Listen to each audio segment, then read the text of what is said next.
2015ல் என்னோட ஹஸ்பண்டோட பர்த்டே அன்னைக்கு எடுத்த ஃபோட்டோஸ், வீடியோஸ்லாம் தான் இது. அப்போ வந்து எங்களுக்கு கல்யாணம் ஆகலை. கல்யாணத்துக்கு 2 மாதத்துக்கு முன்னாடி. அப்போ தான் வந்து பொண்ணு பார்த்துட்டு போயிட்டு ஒரு 10 நாள் இருக்கும். அவங்களோட பர்த்டேக்கு நான் சர்ப்ரைஸ் கிஃப்ட் குடுக்கணும் அப்படின்னு சொல்லிட்டு, வீட்டுக்கு தெரியாம எங்க அம்மா, அப்பாவுக்கு இன்னைக்கு வரைக்குமே இது தெரியவே தெரியாது. நான் எங்கள் அத்தை மாமா கிட்ட மட்டும் பர்மிஷன் வாங்கிட்டு நான் வரேன் அப்படின்னு சொல்லி எங்கள் அத்தையும் ரொம்ப யோசித்தாங்க.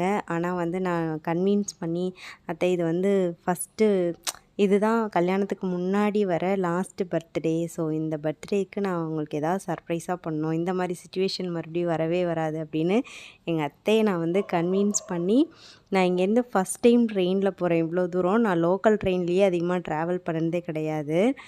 இங்கேருந்து அவ்வளோ தூரம் நான் ட்ரெயினில் போயிருக்கேன். வீட்டில் வந்து இங்கே வந்து நான் ஒர்க் பண்ணிகிட்ருந்தேன். ஸோ அங்கே வந்து ட்ரிப்பு கூட்டிகிட்டு போகிறாங்க அப்படின்னு வந்து